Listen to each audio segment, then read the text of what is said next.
कहाँ पे डाउट समझ नहीं आया है? 1 मिनट, ग्लाइकोलिसिस नहीं समझ में। हाउ डज चार्ट नहीं समझ में, मतलब ही तो ग्लाइकोलिसिस नहीं समझ आया है ना, क्योंकि चार्ट अपना ग्लाइकोलिसिस का ही है, ठीक है।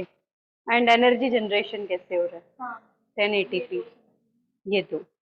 इसके लिए तो देखिए जो हम स्टडी कर रहे हैं, first 1 molecule of glucose enter in glycolysis, ठीक है। मैं यहीं पे एक्सप्लेन कर देती हूँ, तो ऑनलाइन वाले बच्चों को लगेगा कि मैं ओके बेटा। One doubt is there in anyone else? If having any doubt in glycolysis or energy generation of glycolysis, so kindly ask, क्योंकि मैं अभी क्लियर करूंगी वो part and then we begins with the link reaction. Copy में link अभी कुछ heading तो नहीं लिखी थी ना आप लोगों ने, ठीक है। डाउट तो नहीं है? अदिति, अनुश्री, अशिन्या, रिया, सोनूज, ग्लाइकोलिसिस में? चलिए, ये तो जरूरत भी नहीं रहती कान में लगाने की, तो पूछता तो है नहीं question.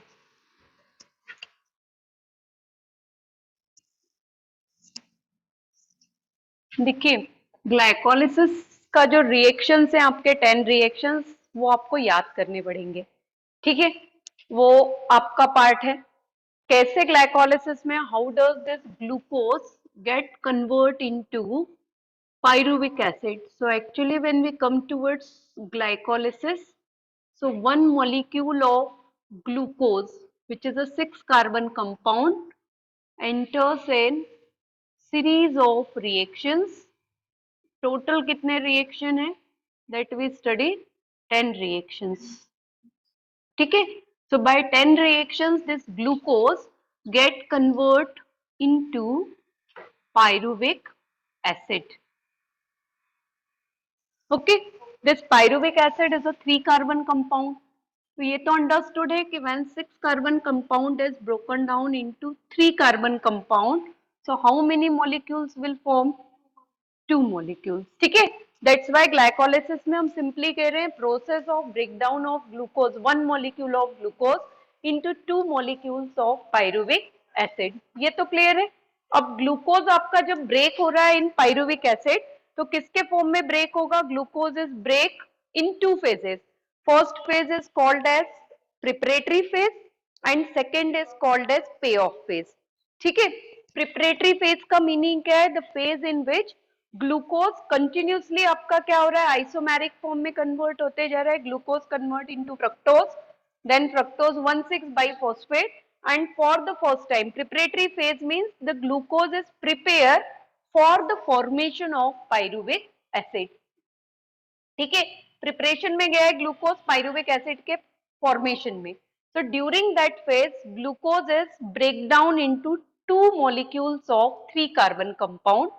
First is glyceraldehyde 3 phosphate और G3PM लिख रहे हैं शॉर्ट में, and second is dihydroxy acetone phosphate, ठीक है। DHAP हम पढ़ते, दोनों में क्या डिफरेंस है? Both are 3 carbon compound, but biomolecule में अगर आपने कार्बोहाइड्रेट स्टडी किया होगा, तो कार्बोहाइड्रेट में हम स्टडी करते हैं कि sugars are of 2 type, aldose sugar and ketose sugar, ठीक है।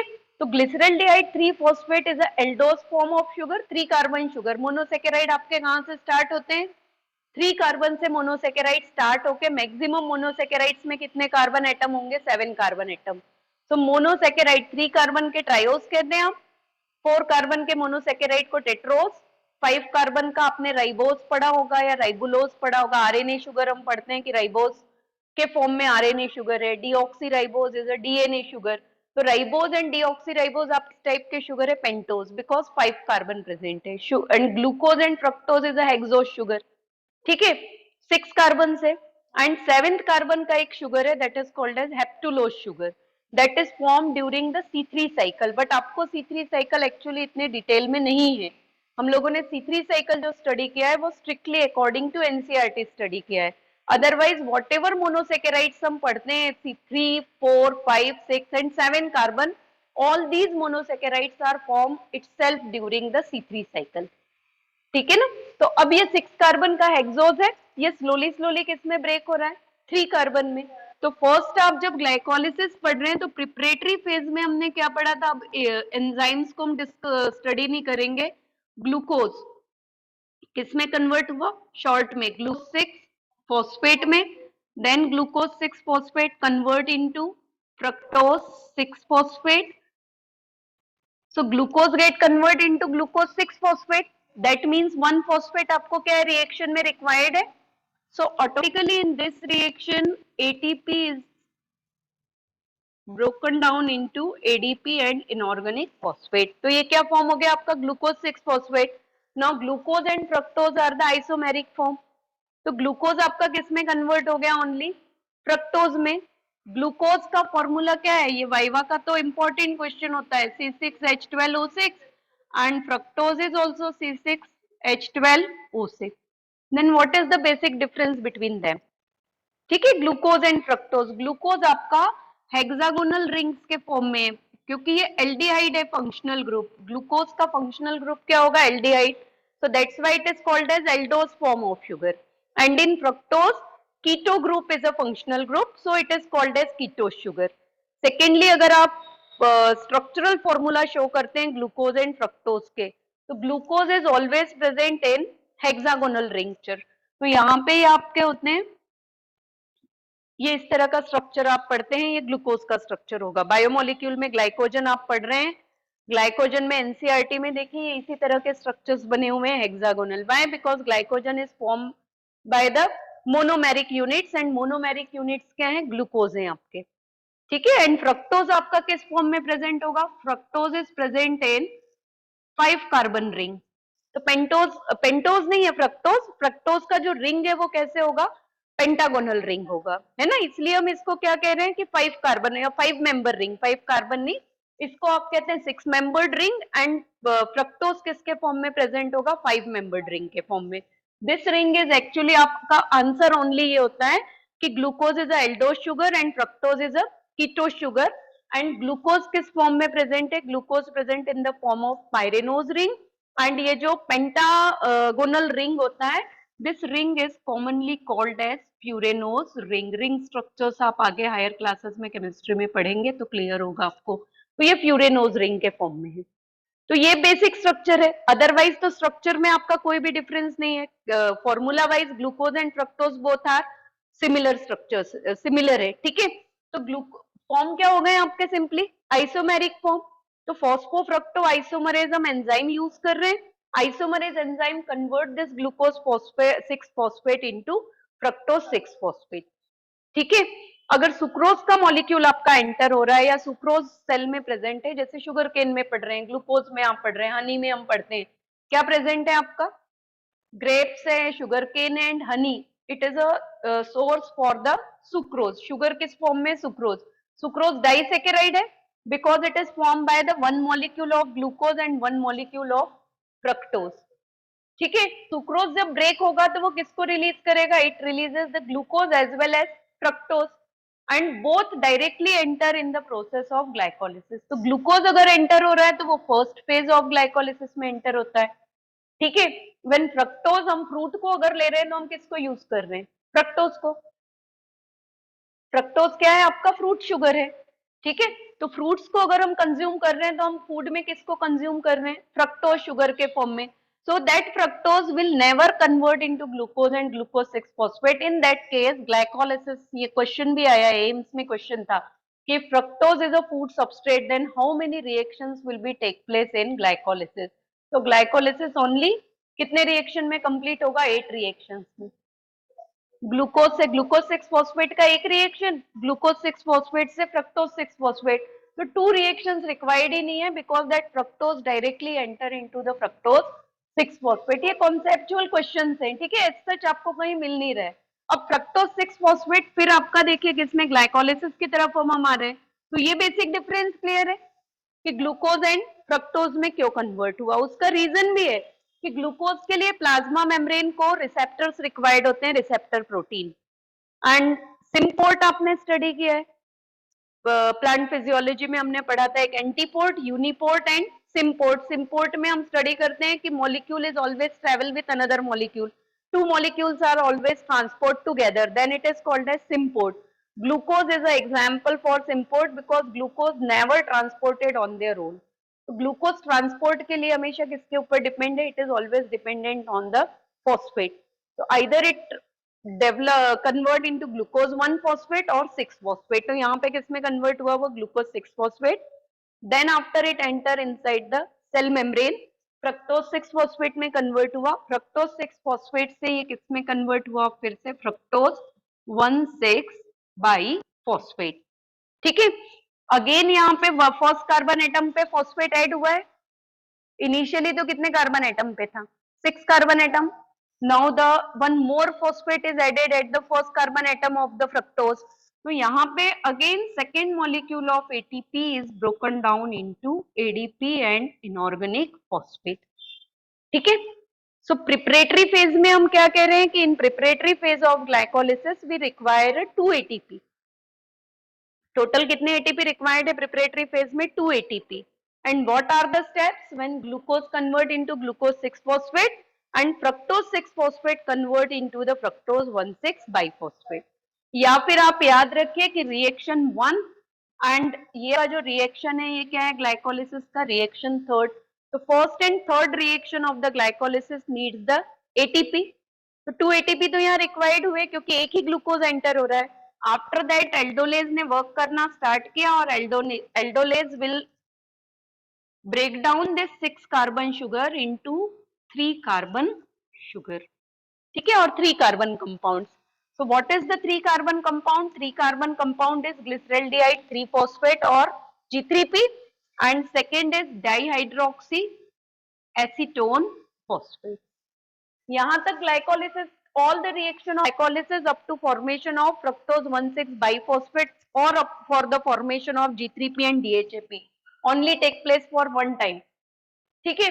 आफ्टर दैट ये जो रिएक्शंस आप पढ़ रहे हैं पे ऑफ फेज, पे ऑफ फेज कितने टाइम कंप्लीट होगा? 2 टाइम.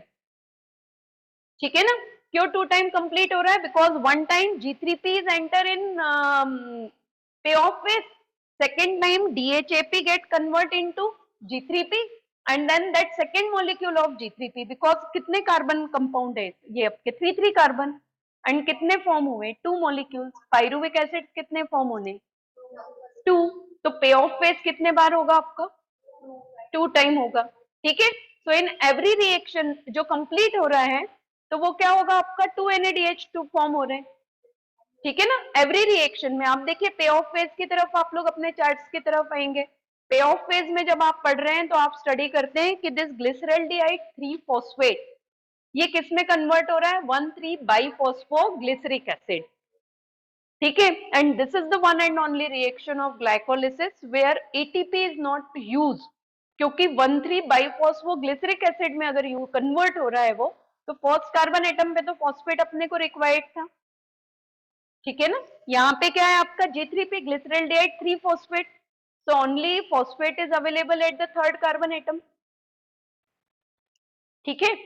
बट आप जब कन्वर्ट हो रहा है G3P तो किसमें कन्वर्ट हो रहा है? नेम देखिए नेक्स्ट मॉलिक्यूल का, 1,3 बाइफॉस्फोग्लिसरिक एसिड. ठीक है. तो फर्स्ट कार्बन एटम पे भी क्या ऐड हो गया आपका? फॉस्फेट ऐड हो रहा है. So that means whenever phosphate is used or required in any biological system, ATP is broken down into ADP. But this is the one and only reaction where हम लोगों ने भी मेंशन नहीं किया है कि ATP वहां पे required है, because इस रिएक्शन में फॉस्फोरिक एसिड यूज होता है आपका H3PO4. अगर आप रेफरेंस बुक पढ़ेंगे तो रेफरेंस बुक में H3PO4 एडिशनली लिखा हुआ होगा लिटरेचर में कि phosphoric acid is use, and by using that phosphoric acid this glyceraldehyde 3 phosphate is convert into 1,3 biphosphoglyceric acid. ये क्लियर है इतना? ठीक है. तो अब 1,3 बाइफॉस्फोग्लिसरिक एसिड फॉर्म हुआ तो NAD किस में रिड्यूस्ड हो रहा है?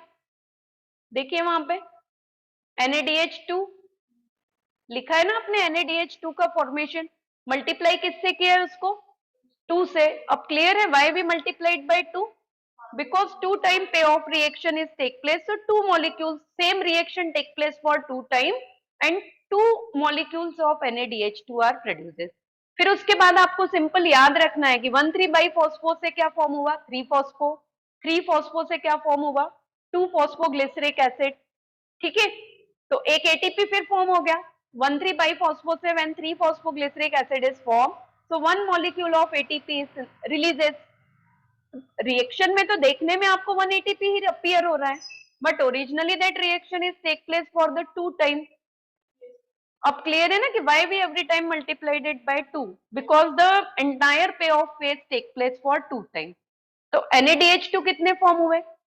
अब एनर्जेटिक्स में अब क्लियर है ये पार्ट।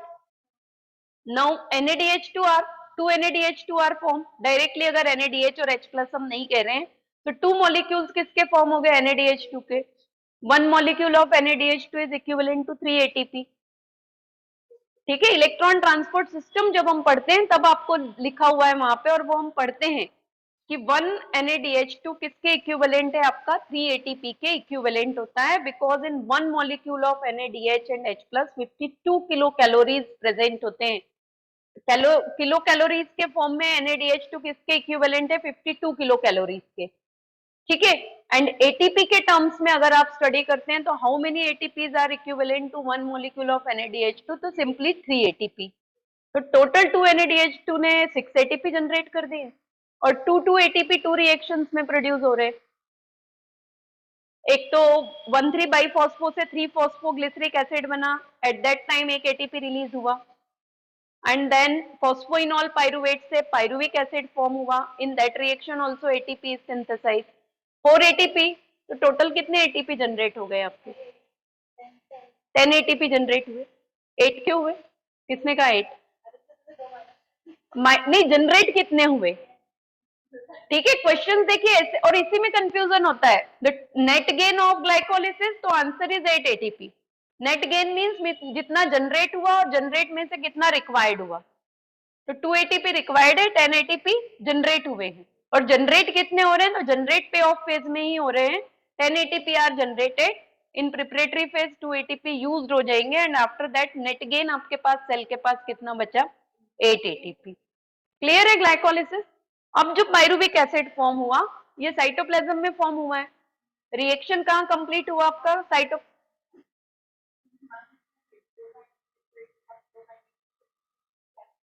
एंजाइम से। Enzyme is required to convert the substrate into product. ठीक है, साइंटिफिकली। तो हेक्सोकाइनेज के लिए ग्लूकोज इज एंजाइम, और प्रोडक्ट क्या हो गया हेक्सोकाइनेज का? Glucose 6 phosphate. अब ग्लूकोज 6 फॉस्फेट को फ्रक्टोज 6 फॉस्फेट में कन्वर्ट करने के लिए एक न्यू एंजाइम रिक्वायर्ड है, because enzymes are substrate specific. NCERT पढ़ी नहीं है इसका मतलब। ठीक है, तो बायोमोलिक्यूल पढ़ा ही नहीं है, पढ़ा होगा पर समझ में ही नहीं आया होगा, है ना? वो 3 बार पढ़ते हैं तब 4th टाइम में 25% समझ में आता है। वो टॉपिक ऐसे है बायोमोलिक्यूल का। तो enzymes are substrate specific. Every reaction के लिए एक स्पेसिफिक एंजाइम रिक्वायर्ड है। ठीक है, दे आर टेम्परेचर स्पेसिफिक। अगर प्रॉपर्टीज आते हैं तो ये 3 प्रॉपर्टीज बिल्कुल याद रखेंगे, थ्योरी में आता है। बायोमोलिक्यूल तो डिलीट हो गया ना कि है, निकल आपका टर्म बॉर्न का सिलेबस था वो, है ना? तो अब नहीं आना है। एमपी बोर्ड का जिनको होगा उनको देना होगा बायोमोलिक्यूल एमपी बोर्ड में, क्योंकि पूरा सिलेबस आना है ना? सीबीएसई एंड आईसीएसई में टर्म 1 टर्म 2 में डिवाइड हुआ है, एमपी बोर्ड में डिवाइड नहीं हुआ है, क्योंकि एमपी बोर्ड के बच्चे जो होंगे वो ध्यान देंगे। Term enzymes are temperature specific, they are pH specific, ठीक है, and they are substrate specific, and that's why digestive system जब आप पढ़ते हैं तो टोटल डाइजेस्टिव सिस्टम आप एंजाइम्स के बेस्ड और पीएच के बेस्ड पढ़ रहे हैं कि माउथ में आपका पीएच है 6.8, क्योंकि सलाइवरी अमाइलेज जो होगा वो ओनली 6.8 पीएच पे ही स्टार्च को किस में कन्वर्ट करेगा? Break down into maltose and isomaltose. ठीक है ना? स्टमक में आ गए तो आप एसिडिक पीएच पढ़ रहे हैं। क्यों एसिडिक पीएच रिक्वायर्ड है? क्योंकि जो गैस्ट्रीन हार्मोन है वो ओनली एसिडिक पीएच पे ही वर्क करेगा। तो प्रोटीन का डाइजेशन स्टार्ट कब होगा? स्टमक में, when there is acidic pH. ठीक है, तो enzymes pH specific, temperature specific and substrate specific. तो जितने सबस्ट्रेट होंगे सिमिलर टाइप ऑफ आपको क्या रिक्वायर्ड होंगे, उसके अकॉर्डिंग एंजाइम्स रिक्वायर्ड होंगे। ठीक है, एंड नेक्स्ट याद रखेंगे एंजाइम के लिए कि all enzymes are proteinaceous is nature, exception आपका है राइबोजाइम। आज घर जाके एंजाइम्स का पेज ओपन करिएगा और एंजाइम जहां पे एनसीईआरटी में स्टार्ट हो रहा है वहां पे आपका लिखा होगा, उसको याद रखेंगे।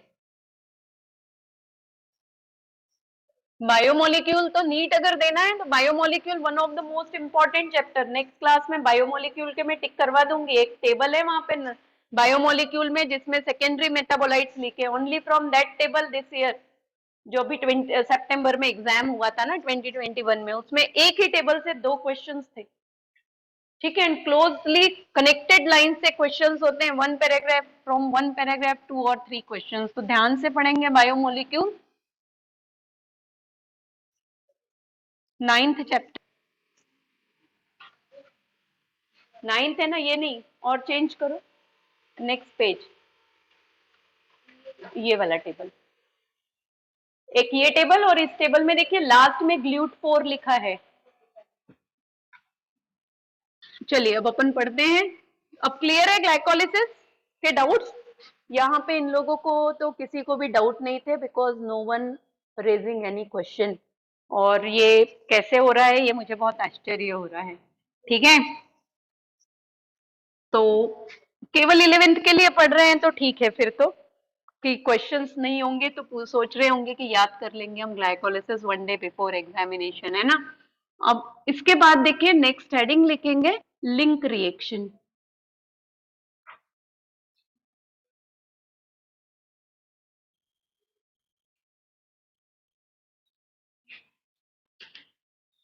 और gateway step for Krebs cycle.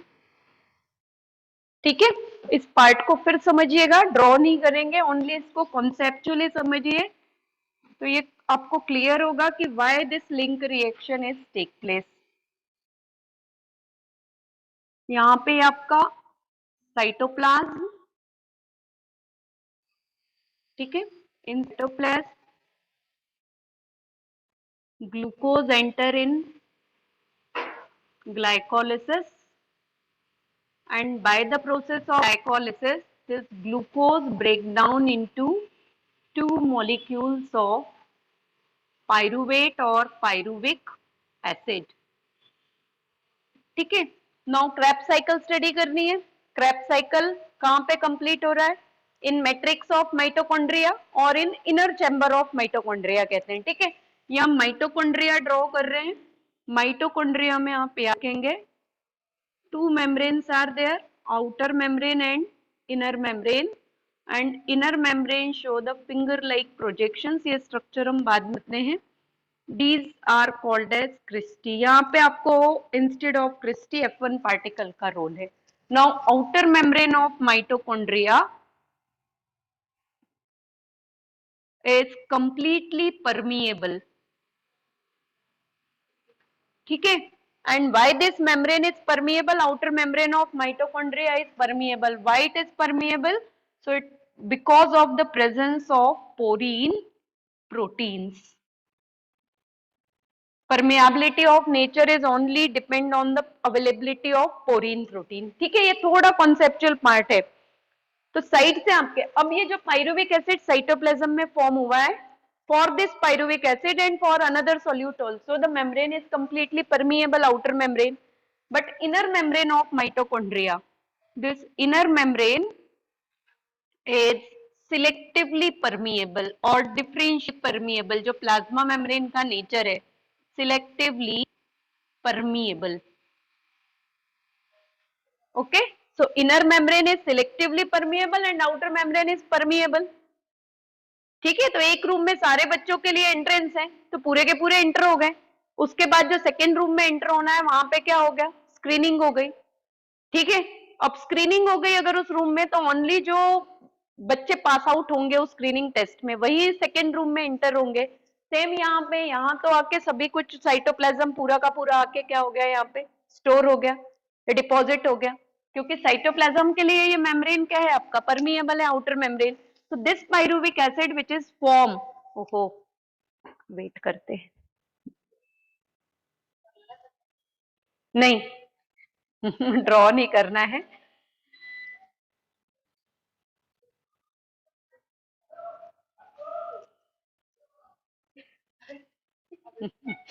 important topic sometimes.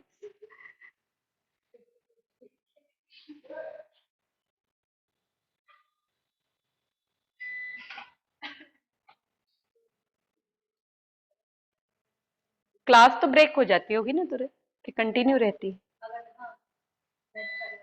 अभी मतलब आ जाएगा जनरेटर से तो कंटिन्यू रहेगी। मुझे हाँ दिख रहे हैं बच्चे। बेटा लाइट गई हैं, ठीक है तो वेट करेंगे। ब्लैक दिख रहा है, आ जाएगा, ऑन करेंगे।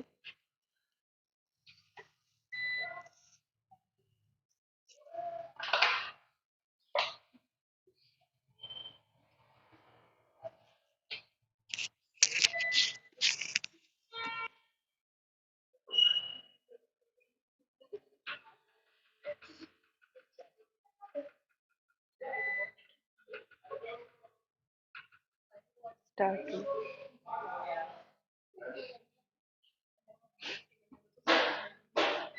हो गया, चलिए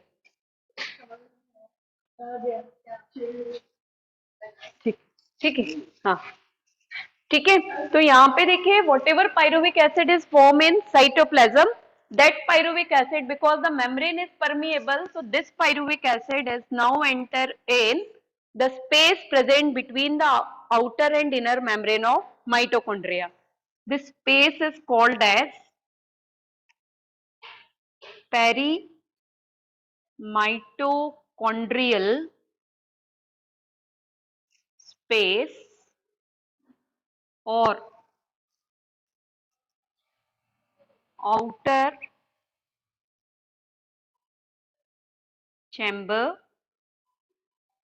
या आप इलेक्ट्रॉन ट्रांसपोर्ट सिस्टम स्टडी करते हैं, वहां पे लिखा हुआ है one new name, that is inter membrane space. कुछ भी क्वेश्चन में हो मीनिंग एक ही है, the space which is present in between the outer and inner membrane of the mitochondria. ठीक है, नाउ पायरुविक एसिड आके यहाँ पे डिपॉजिट हुआ, but this inner membrane is impermeable for the pyruvic acid.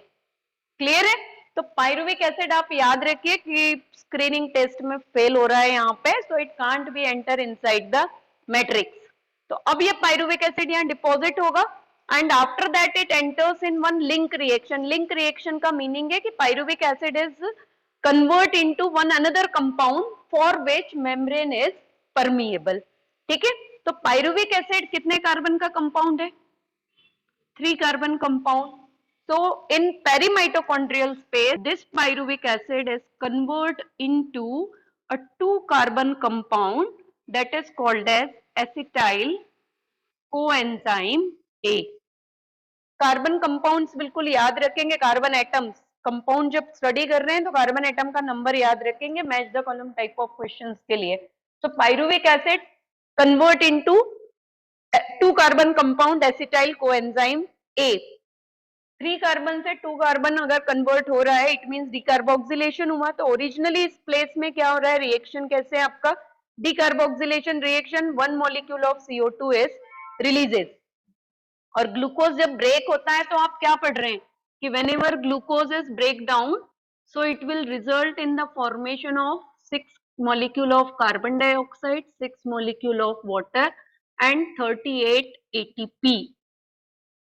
Okay, out of these 38 ATP, 8 ATP are produces during the glycolysis, and how does it produces that we already know. ये clear हो गया है?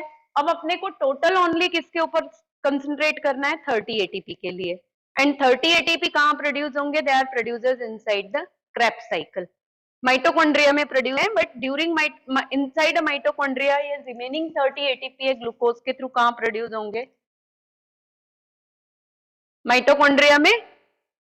ठीक है ना, क्योंकि Krebs cycle कहाँ पे कंप्लीट हो रहा है? Krebs cycle is completed in mitochondria. So Krebs cycle is responsible for the production of 30 ATP. Aerobic respiration, huge amount of, हम पढ़ते हैं ना कि huge amount of ATP और energy is generated in aerobic respiration. कितना produce हो रहा है Krebs cycle में? 30 ATP from 1 molecule of glucose. But glucose तो एंटर नहीं हो रहा है यहाँ पे। यहाँ क्या एंटर हो रहा है आपका? Instead of glucose pyruvic acid, but that pyruvic acid is enter in the form of acetyl coenzyme. How many molecules enter होंगे? 2 molecules. So how many time Krebs cycle will conduct? 2 time. When one molecule of glucose is completely break down into CO2 and water, so 2 time Krebs cycle is take place. क्योंकि कितने molecule form हुए हैं glycolysis में pyruvic acids के 2.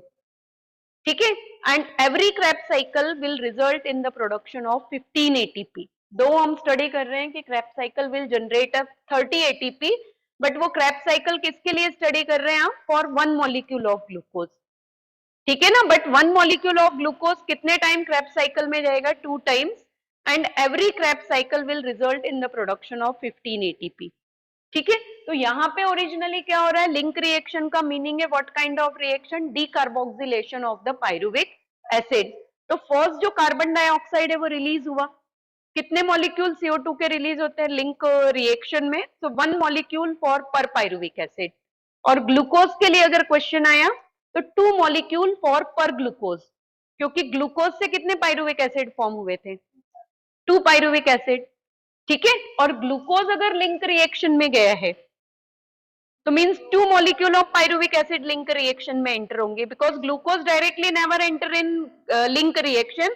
ठीक है, ये question क्योंकि पहले आ चुका है कि how much atoms of carbon dioxide और how much molecule of carbon dioxide releases in link reaction for pyruvic acid. Pyruvic acid के लिए लिंक रिएक्शन आ रहा है तो 1 मॉलिक्यूल ऑफ CO2 पर पायरुविक एसिड, क्योंकि 3 carbon compound convert into the 2 carbon compound. But if the same question raise for glucose, ठीक है, कि if glucose is enter in link reaction then how many molecule of CO2 are releases? तो 2 molecule release होंगे, क्योंकि glucose तो directly कभी भी enter नहीं होगा रिएक्शन में. पहले ग्लूकोज पायरुविक एसिड में ब्रेक होगा तो एंटर तो पायरुविक एसिड ही होंगे. बट क्वेश्चन अगर ग्लूकोज के लिए है तो ग्लूकोज से कितने पायरुविक एसिड फॉर्म हुए आपके? 2.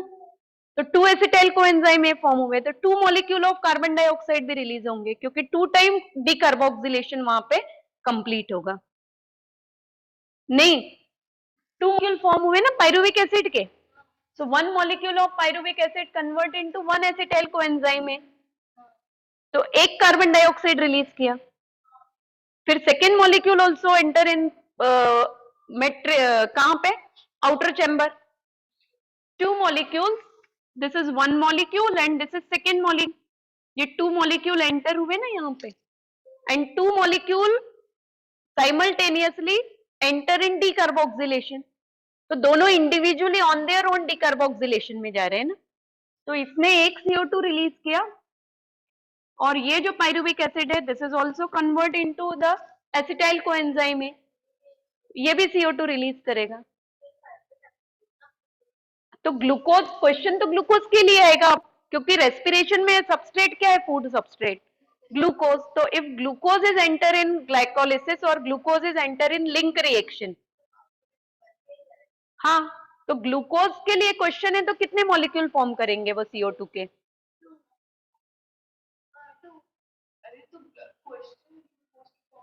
क्वेश्चन ग्लूकोज के फॉर्म में आता है कि glucose is enter in link reaction then how many molecule of CO2 are produces? तो 2 CO2. If question is directly for pyruvic acid, कि pyruvic acid is enter in link reaction, so how many molecule of CO2 are produces? तो कितना CO2 produce होगा? 1. वो difference बस याद रखेंगे question read करते समय. तो लिंक रिएक्शन कहां पे? Site of link reaction. So what is site of link reaction? Perimitochondrial space और outer chamber of the mitochondria आप याद रखेंगे. ठीक है, माइटोकॉन्ड्रिया आंसर नहीं होता है. सेकेंडली आप याद रखेंगे कि why it is called as link reaction, because in absence of link reaction glycolysis is not connect with the Krebs cycle. In between glycolysis and Krebs cycle जो कनेक्शन है या कनेक्टिविटी है, that connectivity is only take place with the help of acetyl coenzyme. तो glycolysis हो गया. ठीक है, मान लीजिए किसी सेल में ग्लाइकोलिसिस कंप्लीट हो गया एंड पायरुविक एसिड भी फॉर्म हो गया and it pyruvic acid enter inside the perimitochondrial space, but in this space the enzyme is absent for the reaction. तो एसिटाइल कोएंजाइम ए का फॉर्मेशन क्या हो गया? Block. In absence of enzyme acetyl coenzyme A will not be synthesized.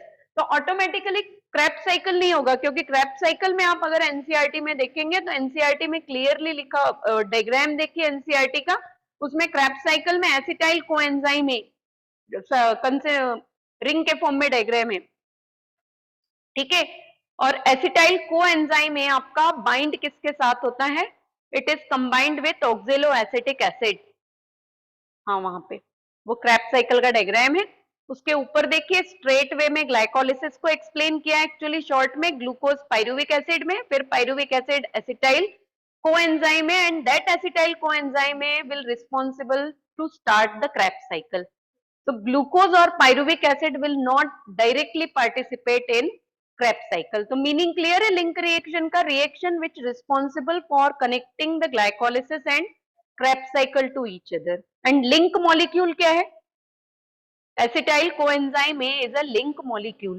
ये clear है ना? तो अब link reaction में लिखेंगे और diagrammatically clear है कि किस part में होगा? तो glycolysis in cytoplasm, link reaction in perimito, objective में क्योंकि पेरीमाइटोकॉन्ड्रियल स्पेस ही आ रहा है, तो ऑब्जेक्टिव के अकॉर्डिंग आप याद रखेंगे पेरीमाइटोकॉन्ड्रियल स्पेस, ठीक है। एंड क्रेब्स साइकिल कहां पे कंप्लीट होगा, it is completed inside the matrix, ठीक है, matrix of mitochondria, inner chamber of mitochondria, जो भी याद रहे, डायग्राम ड्रॉ नहीं करना है, जस्ट कॉन्सेप्चुअल पार्ट के लिए, क्योंकि जब आप पढ़ते हैं तो कभी कभी ये कंफ्यूजन क्रिएट होता है कि कहाँ पे हो रहे हैं ये रिएक्शंस। एनसीईआरटी बायोलॉजी की पढ़ रहे हैं तो व्हाई व्हाट वेयर, ये 3 क्वेश्चंस माइंड में रखिए, एवरी लाइन के साथ व्हाई वेयर व्हाट जॉइंट करके अपने लेवल पे क्वेश्चंस प्रिपेयर करिए जब आप रिवाइज करेंगे चैप्टर को, ठीक है, तो वो ऑटोमेटिकली क्लियर हो जाएगा। तो लिंक रिएक्शन आप याद रखिए,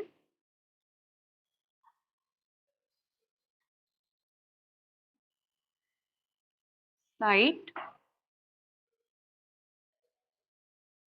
पेरी माइटोकॉन्ड्रियल स्पेस और inter membrane space.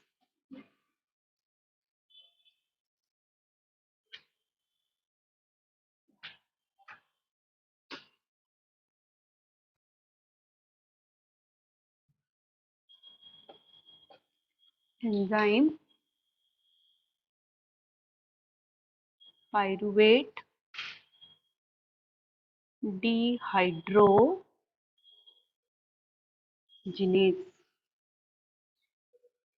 And reaction में जो एनर्जी प्रोड्यूस होगा, energy produces NADH plus H plus for each pyruvic acid. Therefore, for 1 molecule of glucose, 2 NADH and H plus are produces, and product of reaction, so product of reaction acetyl, read करते समय हम इसको coenzyme पढ़ते हैं, लिखते समय हम only CO लिखते हैं, ठीक है। सो एसिटाइल कोएंजाइम ए, ब्रैकेट में पेंसिल से लिखें तो लिख लीजिएगा कोएंजाइम,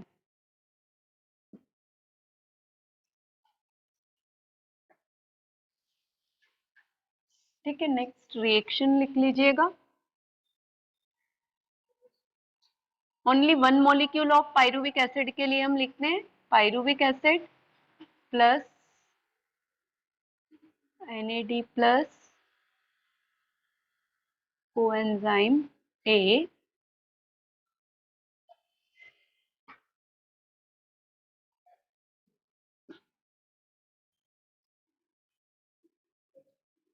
यहाँ पे आप लोग कंटिन्यू करिएगा एरो को फॉरवर्ड डायरेक्शन में, ठीक है।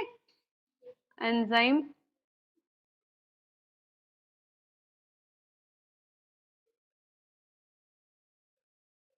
Pyruvate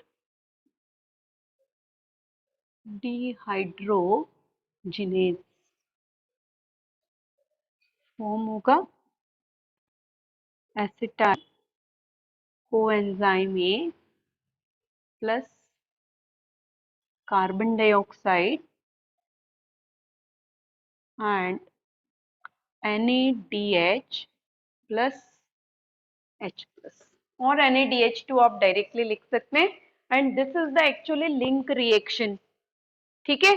so if question theory में आपका आ रहा है व्हाट इज लिंक रिएक्शन और ओनली लिंक रिएक्शन से रिलेटेड है, तो इतना ही पार्ट आपको मेंशन करना है, क्लियर है।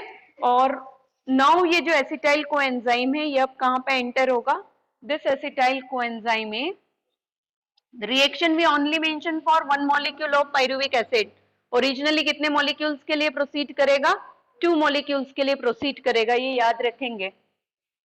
एंड दिस एसिटाइल, ये कलर्ड पेन से लिख लेंगे, acetyl coenzyme A is link molecule as it connect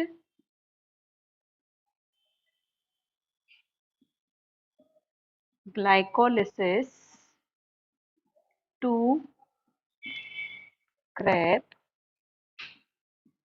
cycle, ठीक है। ये हो गया, दिस पार्ट इज लास्ट बचा है।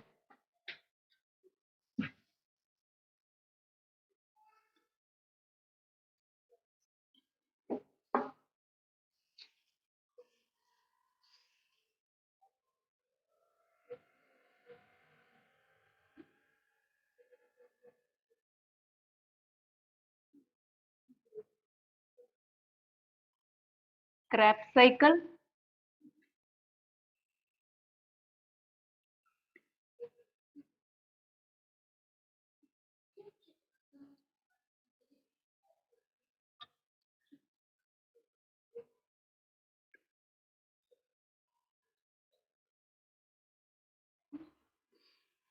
okay? 3 डिफरेंट नेम्स है, कॉमनली हम क्रेब्स साइकिल कहते हैं, एनसीईआरटी में टीसीए साइकिल भी प्रोवाइड है, and the cycle is also called as citric acid cycle. TCA नहीं दिया है स्टार्टिंग में, देखो देखिए सही, just below the cycle citric acid cycle is name is provided, ठीक है। और इसीलिए कंफ्यूजन होता है, और जो नेम है साइकिल का मेन हेडिंग आपका है, that main heading is try carboxylic acid cycle. So read NCERT इसीलिए कहा जाता है वेरी केयरफुली। डायग्राम के नीचे आपने ध्यान दिया सिट्रिक एसिड साइकिल, एग्जाम में क्वेश्चन आया टीसीए साइकिल, तो आपको लगेगा कि पढ़ाई नहीं है टीसीए साइकिल, तो आउट ऑफ सिलेबस हो गया है ना।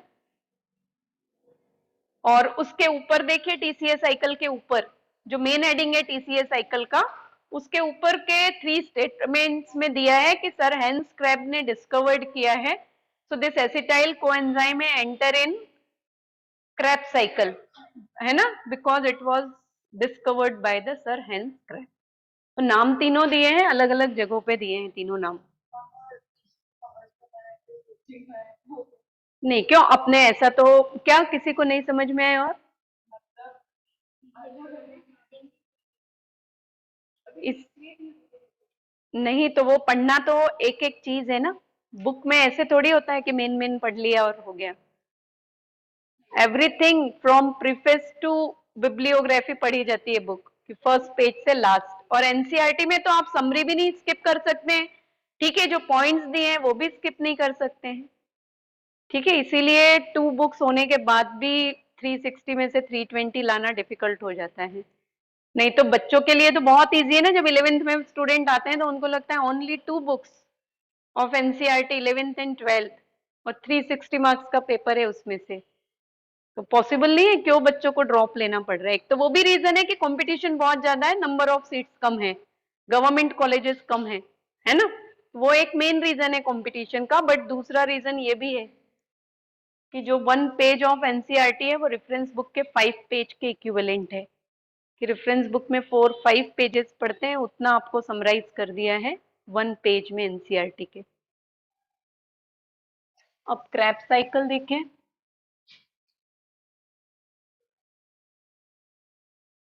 Cyclic oxidative degradation of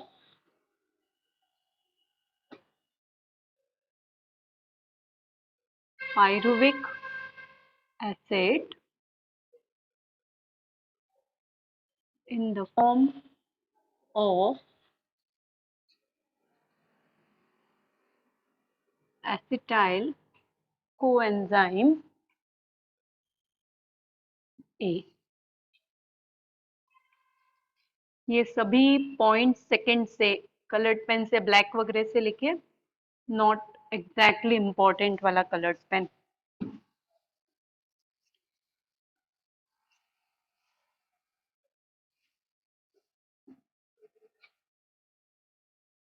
For the first time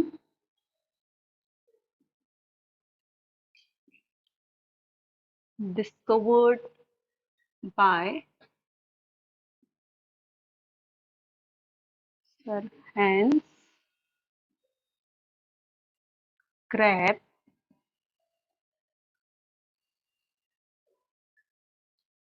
in matrix of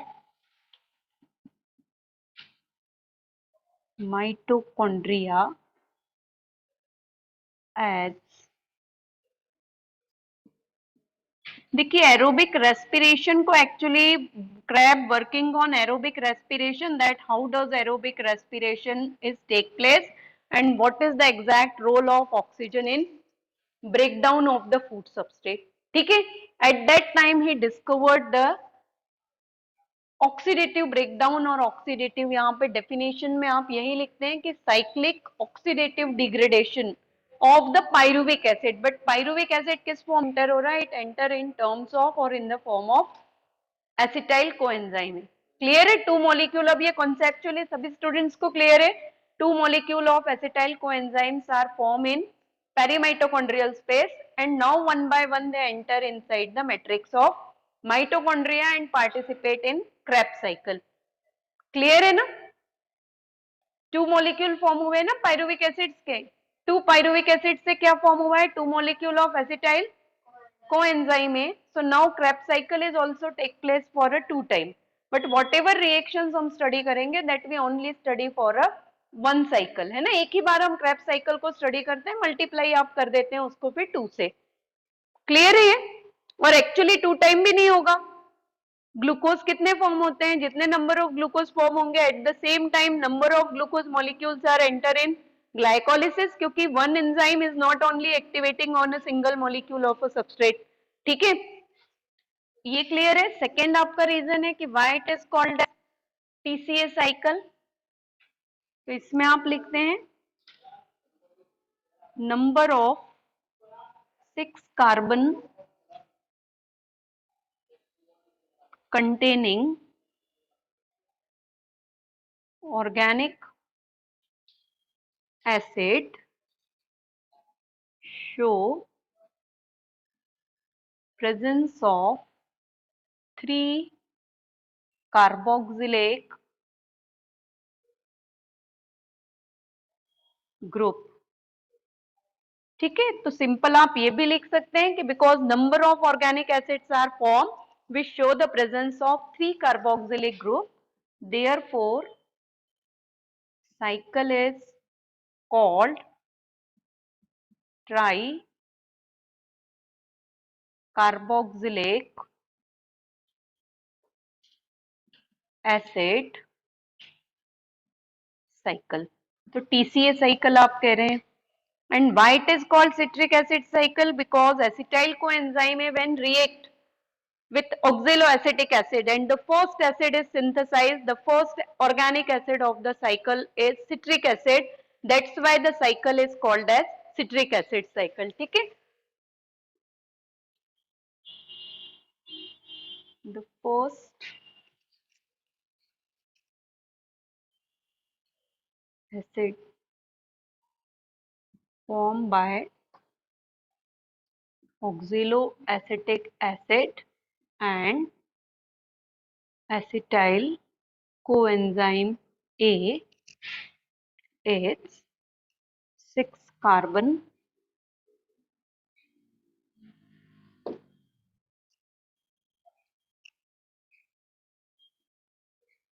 citric acid. Therefore, citric acid cycle. देखिए ऑक्जेलो एसिटिक एसिड कहाँ स्टडी किया था इसके पहले? Where we use this compound? Photosynthesis में. कहाँ पे स्टडी किया है फोटोसिंथेसिस में? C4, 4 carbon compound. The first stable product of the C4 plant or C4 cycle is oxaloacetic acid. ये oxaloacetic acid में कितने कार्बन हैं? 4 कार्बन. ठीक है? Acetyl coenzyme is 2 carbon. ठीक है? And 4 in 2 carbon compound combined होके किसका फॉर्मेशन करता है? 6 citric acid, that is a 6 carbon compound. Clear है? How many CO2 are formed in one Krebs cycle? 2 CO2. ठीक है? क्योंकि ऑक्जेलो एसिटिक एसिड रिमेन फिर से रीजनरेट हो जाएगा साइकिल में. ठीक है? And in terms of acetyl coenzyme A 2 carbons are enter. So these 2 carbons are releases in the form of carbon dioxide. And glycolysis में कार्बन रिलीज नहीं हुआ है. ठीक है? ये याद रखिएगा. Only water molecule is releases in glycolysis. तो ग्लाइकोलिसिस में 2 वाटर मॉलिक्यूल रिलीज होंगे. 4 वाटर मॉलिक्यूल कहाँ पे रिलीज होते हैं? आपके क्रेब्स साइकिल्स में.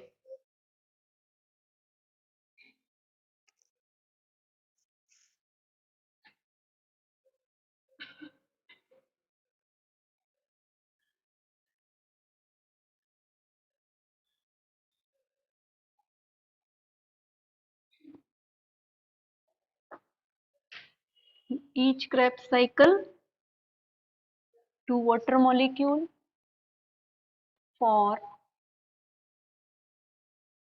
1 glucose 2 time Krebs cycle is conducted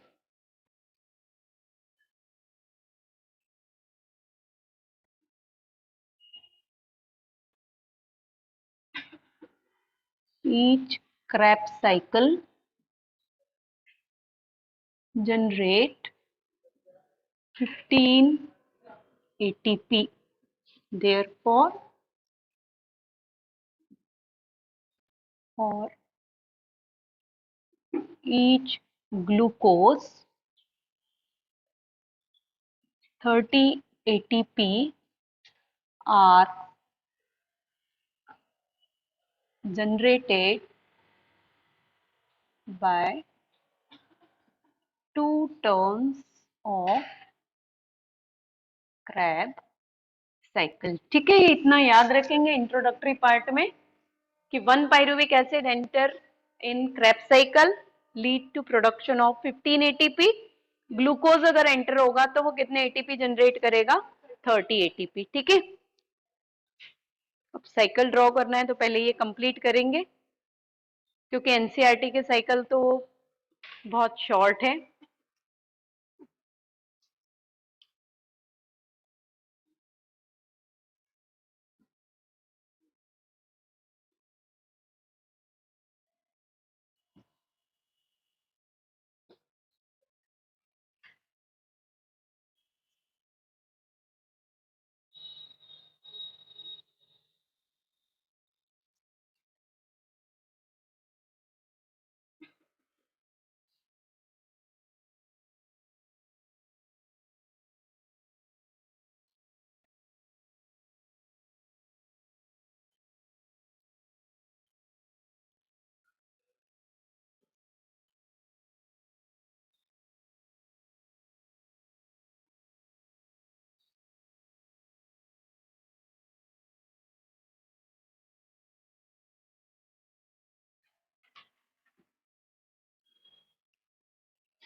किसमें?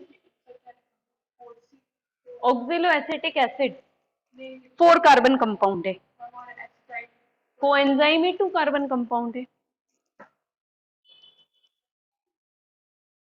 ठीक है ना। व्हेन बोथ दे कंबाइन कितने कार्बन एटम हो गए? 6 कार्बन का क्या फॉर्म हो गया? Citric acid. फर्स्ट एसिड है सिट्रिक एसिड। वो भी कंप्लीट करो, फिर एक एंटायर कंप्लीट साइकिल बनेगा बोर्ड में।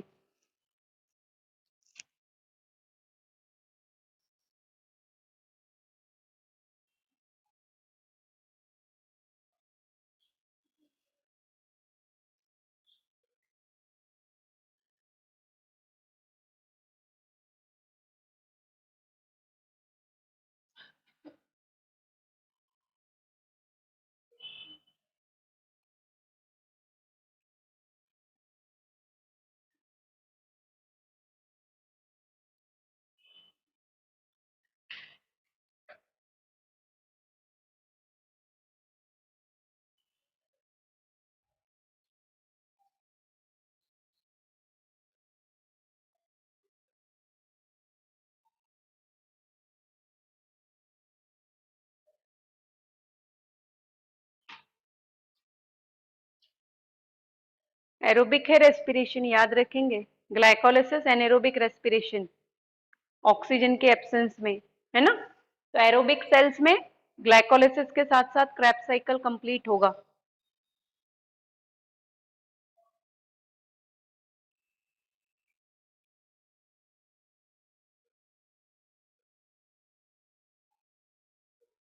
हो गया? आप लोगों का भी हो गया बेटा?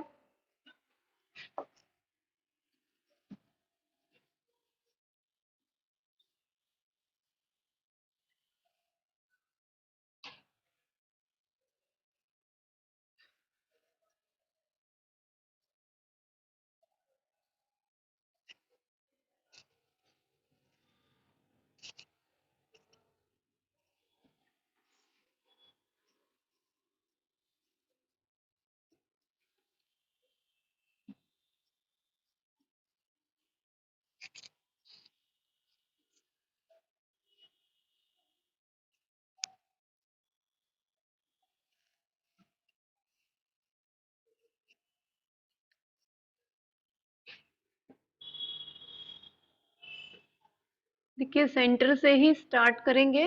ग्लूकोज शॉर्ट में लिखते हैं 6 carbon, 1 molecule, 2 molecules of pyruvic acid, then this pyruvic acid, 2 molecule of acetyl coenzyme A। Energy को एक्चुअली काउंट करना होता है, that's why we show all these phases, ठीक है। अगेन ब्लर हो गया है skin,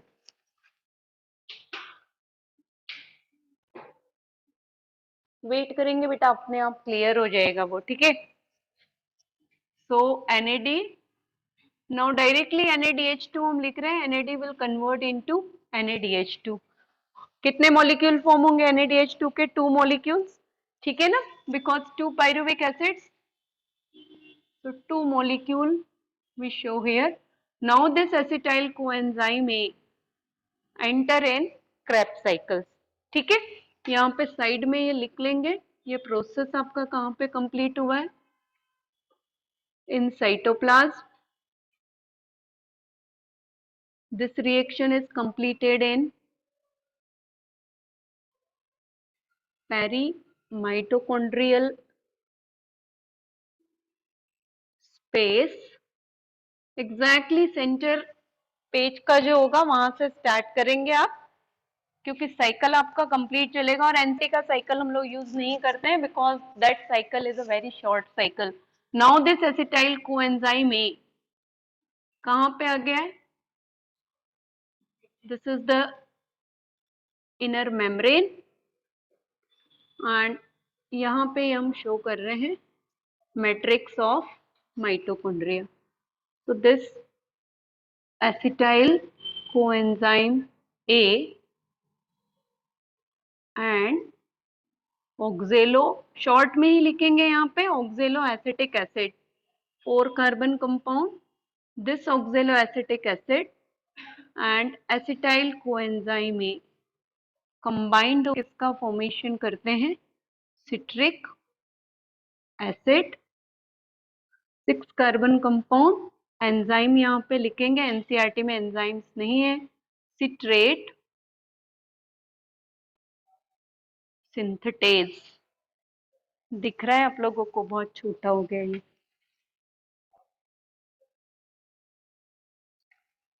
So enzyme is citrate synthetase. ठीक है, so citric acid is formed. Now this citric acid convert into iso, actually intermediate compounds are also there. Citric acid convert into cis aconitic acid, then this cis aconitic acid is convert into iso citric acid, again 6 carbon, enzyme, enzymes outer side में ही लिखेंगे, एकोनाइटेज ये वाला only यहाँ पे लिख सकते हैं, aconitase and same reaction, intermediate reaction है, is aconitase enzyme.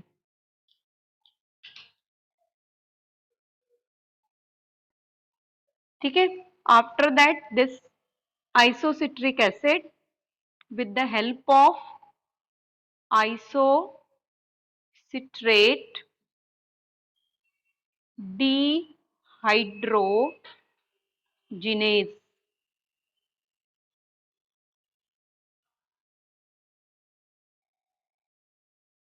convert into oxalosuccinic acid. This is also the 6 carbon compound. ठीक है, and wherever dehydrogenase enzyme use होगा, देखिए यहाँ भी आपने लिखा था pyruvate dehydrogenase, so wherever dehydrogenase is use, this dehydrogenase will responsible for the production of NADH2, direct NADH2 लिखिए, अंडरस्टूड है अब कि NADH2 किसके थ्रू फॉर्म होगा, NAD प्लस जो है वो NADH और NH प्लस में कन्वर्ट होता है, तो NADH2 now oxalosuccinic acid enters in decarboxylase activity, and by decarboxylase the first carbon dioxide is releases. ठीक है, ये जो CO2 रिलीज हो रहा है ये याद रखेंगे, ये किसके थ्रू रिलीज हो रहा है, the CO2 which is releases from acetyl coenzyme, क्योंकि पाइरुविक एसिड और ग्लूकोज एसिटाइल कोएंजाइम के फॉर्म में enter inside the Krebs cycle, so 2 carbons are enter in the form of acetyl coenzyme, out of that first CO molecule carbon dioxide कब release हो रहा है, when oxalosuccinic acid convert into alpha ketoglutarate acid, one of the most important acid है alpha ketoglutaric acid, क्योंकि जब आप nitrogen fixation study करते हैं, फेट ऑफ अमोनिया पढ़ते हैं, उसमें पढ़ते हैं आप ट्रांसअमीनेशन में कि अल्फा कीटो एसिड किस में कन्वर्ट होते हैं, ग्लूटामेट में और ग्लूटामिक एसिड्स में। ठीक है, और अब ये रिएक्शंस हो रहे हैं माइटोकॉन्ड्रिया में, and you have to remember this cycle and glycolysis. ठीक है, तो ये अल्फा कीटोग्लूटारिक एसिड कितना कार्बन का कंपाउंड होगा, एसिड होगा 5 carbon, and now this alpha ketoglutaric acid again with the help of dehydrogenase, second enzyme dehydrogenase enzyme same है, name इसका होता है alpha ketoglutarate hydrogenase, because substrate alpha ketoglutaric acid है। So again the second molecule NADH2 किसी another colour से लिखेंगे, NADH2 का यहाँ पे प्रोड्यूस हुआ second molecule, and this alpha ketoglutaric acid अब कन्वर्ट होगा आपका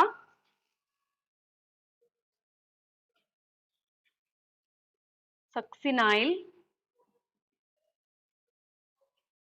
कोएंजाइम ए में। ठीक है, तो succinyl coenzyme A is form, this succinyl coenzyme A is a 5 carbon compound. Now the name of succinyl coenzyme and name of succinic acid, ये जो दो रिएक्शन सबस्ट्रेट एंड प्रोडक्ट के नेम लिखेंगे ये एंटायरली किसी डिफरेंट कलर से लिखेंगे। One of the most important reaction है, इसके लिए क्वेश्चन आता है substrate based phosphorylation or the reaction of Krebs cycle which is take place at the inner membrane of mitochondria. ठीक है, जितने भी reactions, all the reaction of Krebs cycle you remember only take place inside the matrix of mitochondria. Exception is the formation of succinic acid. ठीक है, so this succinyl coenzyme A will convert into succinic acid because the enzyme is present at the inner membrane of mitochondria. ठीक है, तो यहाँ पे जो succinyl coenzyme है, now this succinyl coenzyme A will convert into succinic acid. This is 4 carbon compound, one and only reaction where the energy is releases in terms of guanosine triphosphate. Entire reaction ही आपका different है. ठीक है, coenzyme में release होगा, this coenzyme में again and again reused in the same reaction and enzyme का नाम लिखेंगे सक्सिनेट थायोकाइनेज, और in text books succinate synthetase भी होगा. ठीक है, इसलिए मैंने कहा था एनसीईआरटी में बहुत शॉर्ट है. ठीक है, तो सक्सिनाइल कोएंजाइम ने कोएंजाइम ए को रिलीज किया. सेकेंडली 5 कार्बन कंपाउंड था, सेकेंड मॉलिक्यूल ऑफ CO2. देखिए एनसीईआरटी में सक्सिनाइल कोएंजाइम ए के वहां पे दिया है सक्सिनाइल कोएंजाइम एनसीईआरटी में, फिर उसके बाद CO2 रिलीज हो रहा है. CO2 नहीं दिया है, कहां पे दिया है CO2? डायरेक्ट FAD दे दिया है. FADH2 नेक्स्ट रिएक्शन में फॉर्म होगा, सक्सिनिक एसिड से फ्यूमरिक एसिड का फॉर्मेशन होता है. एनसीईआरटी में देखिए reaction is Krebs cycle is provided in very very summarised way. Citric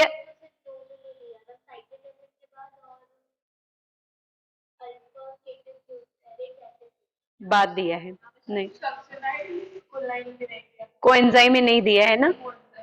हाँ ठीक है, ठीक है, ये रिएक्शन याद रखेंगे. सक्सिनाइल कोएंजाइम ए आपका 5 कार्बन है, अब यहाँ पे एक CO2 रिलीज हो जाएगा and this 5 carbon compound will convert into the succinic acid as a 4 carbon compound. ठीक है, यहां से रिएक्शंस इजी है. सक्सिनिक एसिड के बाद फॉर्म होता है, ओनली नेम याद रखने, फ्यूमरिक एसिड.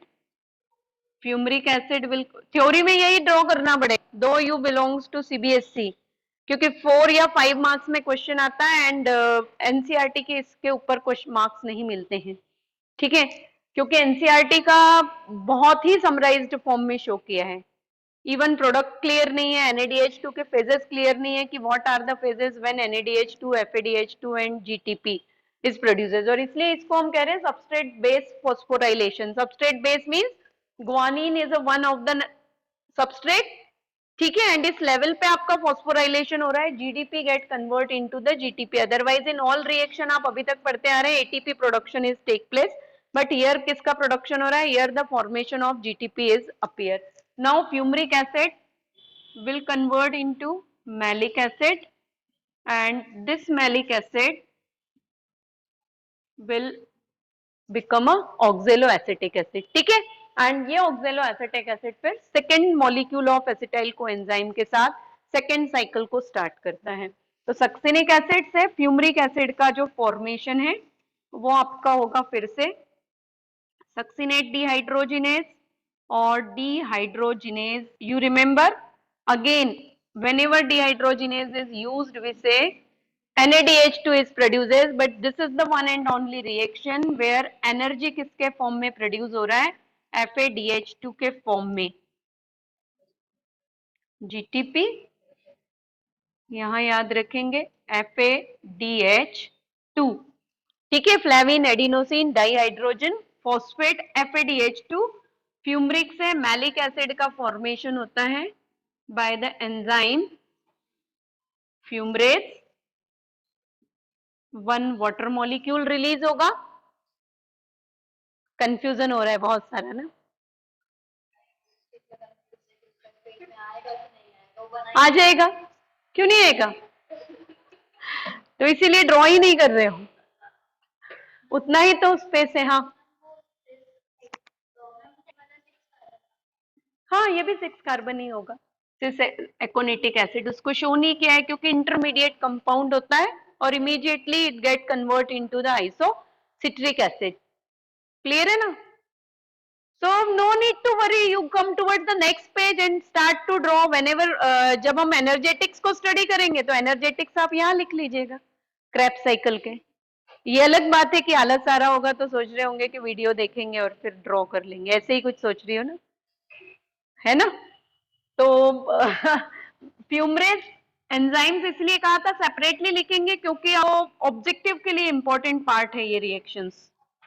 थ्योरी में तो इट्स ओके कि आप अगर चॉइस है malic acid, malic acid again activated by dehydrogenase enzyme, malate dehydrogenase यहाँ पे नेम होगा या malic acid dehydrogenase, and again the next molecule of NaDH2 is form. अब देखिए क्रेब्स साइकिल में कितने साइट्स में NaDH2 प्रोड्यूस हुआ है? 1, 2 एंड 3। ठीक है, ये भी NaDH2 थे, ये NaDH2 भी आप कहां पर लेके आ रहे हैं? साइकिल में only 1 molecule, because entire cycle हम किसके लिए स्टडी कर रहे हैं? 1 एसिटाइल कोएंजाइम है। ठीक है, so 1 pyruvic acid will form 1 coenzyme and then this is the NaDH2। 1 FADH2 form हुआ है, FADH2 से कितने ATP जनरेट होते हैं? 1 NaDH2 lead to production of 3 ATP, 1 molecule of FADH2 will produces 2 ATP and GTP is equivalent to ATP। Guanosine और adenosine हम कहते हैं, ठीक है ना? तो ग्वानोसिन ट्राइफॉस्फेट या हम क्या कह रहे हैं? Adenosine triphosphate.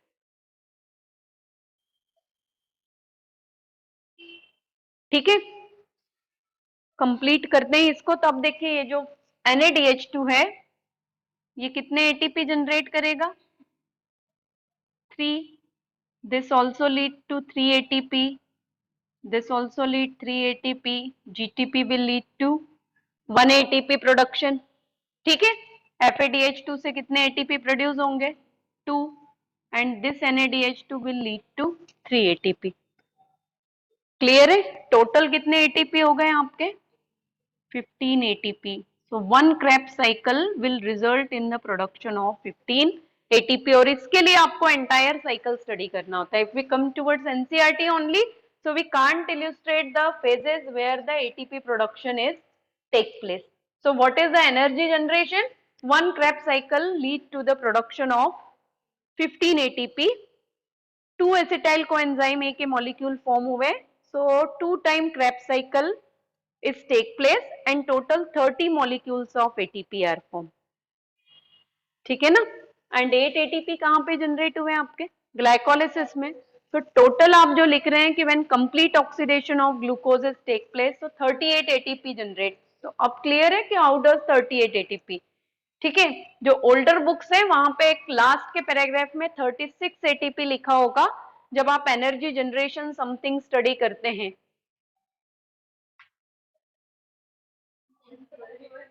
ओल्ड है ना, ओल्ड ही है। इलेक्ट्रॉन ट्रांसपोर्ट सिस्टम देखो न्यू बुक में कितना अच्छा कलरफुल है,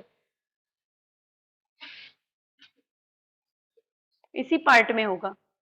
नेक्स्ट पेज, यहाँ पे नहीं है, नेक्स्ट पेज बैक नहीं, उसमें देखो last second last line of the paragraph, last page की सेकेंड लास्ट और थर्ड लाइन में देखो,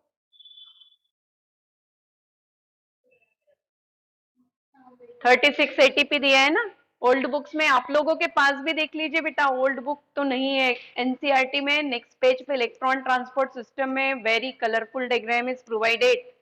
एंड पेज नंबर क्या है इसके बाद का?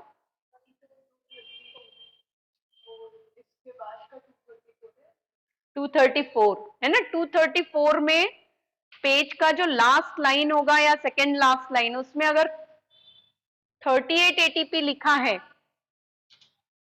So it's okay. If 36 ATP है सो मेक अ करेक्शन, और 36 एटीपी अगर लिखा है तो आपकी बुक ओल्ड है। ठीक है, तो उसको 38 कर लो। पता नहीं क्यों लिखा है वहां पे 36 एटीपी, मे बी मिसप्रिंट, तो इसलिए वो करेक्शन हुए इस एनसीईआरटी में।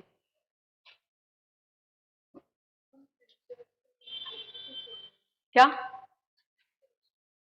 मिसप्रिंट? तो वो प्रिंटिंग मिस्टेक हो सकते हैं ना, ह्यूमन एरर्स भी पॉसिबल होते हैं सभी जगह, कितना भी कोई एक्सपर्ट हो तो भी पॉसिबल है। ये ड्रॉ करेंगे और याद करेंगे। एनर्जी जनरेशन अब हम लिख लेते हैं यहाँ पे।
ठीक है, एनर्जी जनरेशन पर क्रेब्स साइकिल सेपरेटली बॉक्स में लिख लेंगे। 4 NADH2 प्रोड्यूस हो रहे हैं, 1 FADH2 is produces and 1 molecule of GTP is produces. ठीक है ना।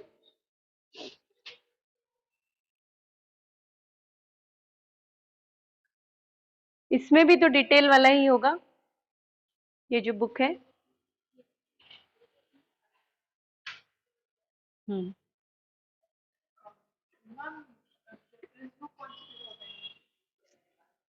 नहीं नहीं, ऐसा नहीं कि आपके पास रेफरेंस बुक थ्योरी के लिए चाहिए कि ऑब्जेक्टिव के लिए चाहिए?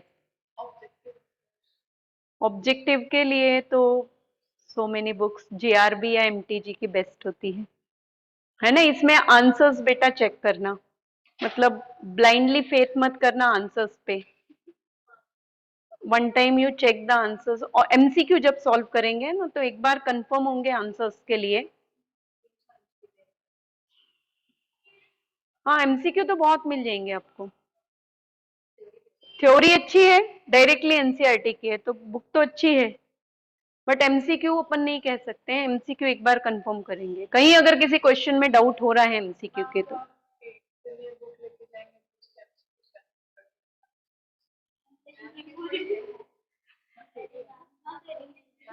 नहीं नहीं, मैंने देखे ही इसलिए, बट ये नहीं देखा है मैंने कि हाँ ये मैं कर सकती हूँ, पर ये जरूरी थोड़ी कि हर बच्चा ये यूज कर रहा है ना।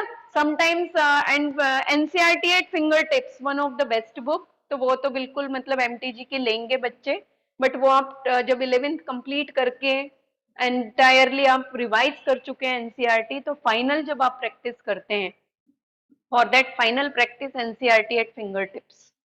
ठीक है, प्रैक्टिस के लिए आप कोई भी बुक ले सकते हैं, JRB है। ठीक है, ये this is also the good book, JRB की ले सकते हैं।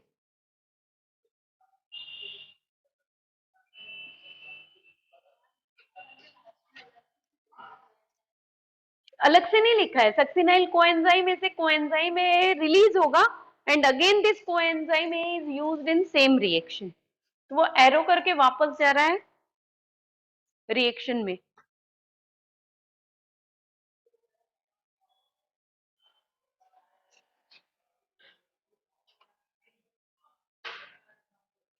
बेटा अदिति, अनुश्री क्लियर है, Ashinya, Pragati and Tanisha and one more Vaishali name मुझे दिख रहा है, मे बी कुछ, तो कहीं भी डाउट्स हो तो पूछ लीजिएगा, ठीक है, because one of the most important topic है आपका। और थ्योरी के लिए अगर ये नहीं भी प्रिपेयर करेंगे so it's okay, but you prepared for objective purpose MCQ के लिए, क्योंकि यहाँ पे एक इम्पॉर्टेंट ये जो रिएक्शन है आपका फॉर्मेशन ऑफ सक्सिनिक एसिड, ठीक है, ये रिएक्शन आपका इनर मेन ऑफ माइटोकॉन्ड्रिया पे होता है, तो ये पहले कंप्लीट कर लीजिए। यहाँ कहीं मैं ऊपर लिख देती हूँ, कलर्ड पेन से लिख लेंगे, substrate base phosphorylation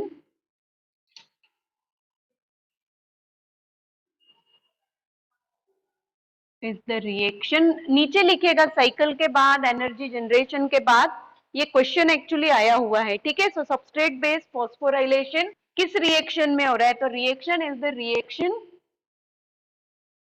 in which GTP is produces,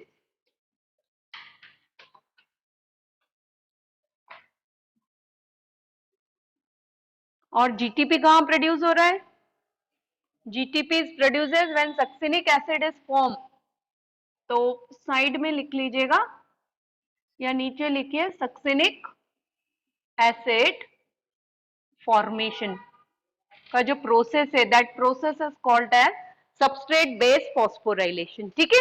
तो ये पार्ट इतना याद रखेंगे, एंड आफ्टर दैट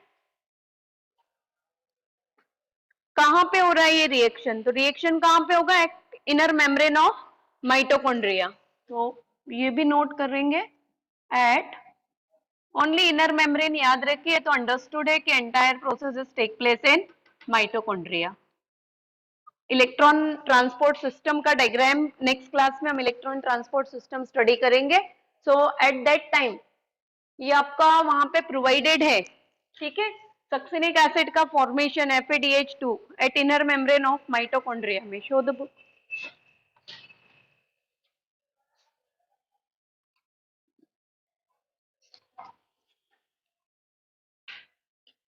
देखिए page number 233 electron transport system का ये डायग्राम बना हुआ है, कलरफुल डायग्राम, ठीक है।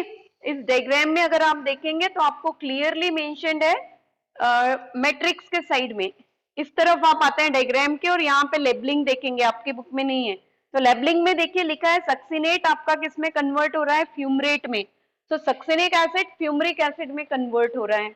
ये आपके जितने भी रिएक्शंस है, ये रिएक्शंस आपके कहाँ पे होंगे, succinate dehydrogenase inner membrane of mitochondria, तो वो पार्ट याद रखिएगा, सक्सिनिक एसिड का फॉर्मेशन, सक्सिनिक एसिड से फ्यूमरिक एसिड का formation, all these reactions predominantly inner matrix में नहीं होंगे, इनर मेम्ब्रेन पे होते हैं, तो ये इतना पार्ट याद रखेंगे क्रेब्स साइकिल के लिए। In next class we will continue with, complete कर लीजिए आप लोग।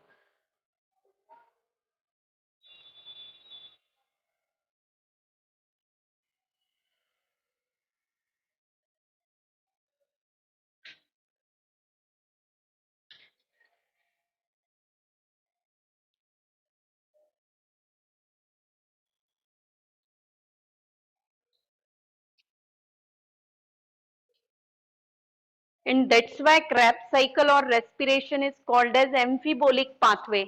अभी तक आपने पढ़ा है कि respiration is a catabolic process because glucose is break down into CO2 water and produces ATP, ठीक है ना, तो break down का है, but now we are using the term amphibolic pathway because some of the compounds are broken down into simple, but during the same process some of the new compounds are formed, ठीक है। तो Krebs cycle में आप देख रहे हैं कि molecule तो एसिटाइल कोएंजाइम में एंटर हुआ था, but Krebs cycle will responsible for the generation of different types of organic acid, and these organic acids play significant role in different metabolic pathway, ठीक है। So that's why it is called as amphibolic pathway, और amphibolic cycle भी हम कहते हैं respiration को, ठीक है। इसमें रेस्पिरेशन में दिया है नेक्स्ट टॉपिक में आपका कि why respiration is a amphibolic pathway. So along with catabolism we observe the anabolic reactions.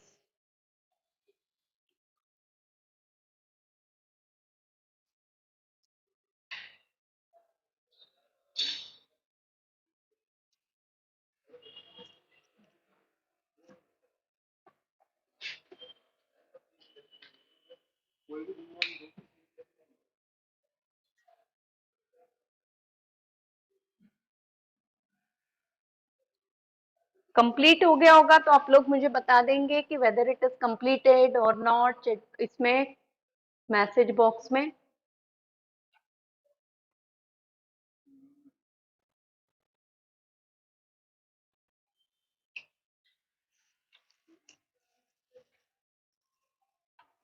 Leave कर देते हैं, बताते नहीं.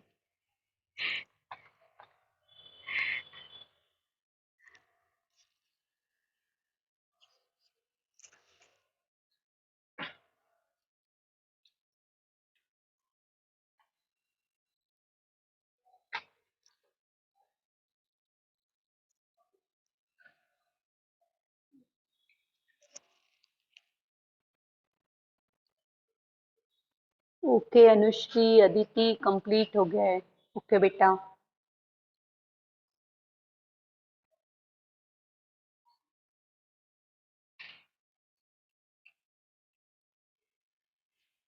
अभी यहाँ पे बच्चों का कंप्लीट नहीं हुआ है.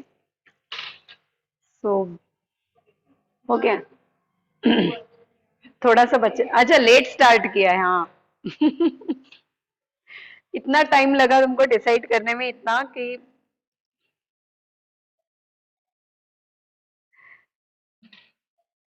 ये पार्ट आपका वहां पे आ जाता ना, जो स्पेस यहाँ पे एनर्जी जनरेशन एंड इम्पोर्टेंट जो पार्ट था.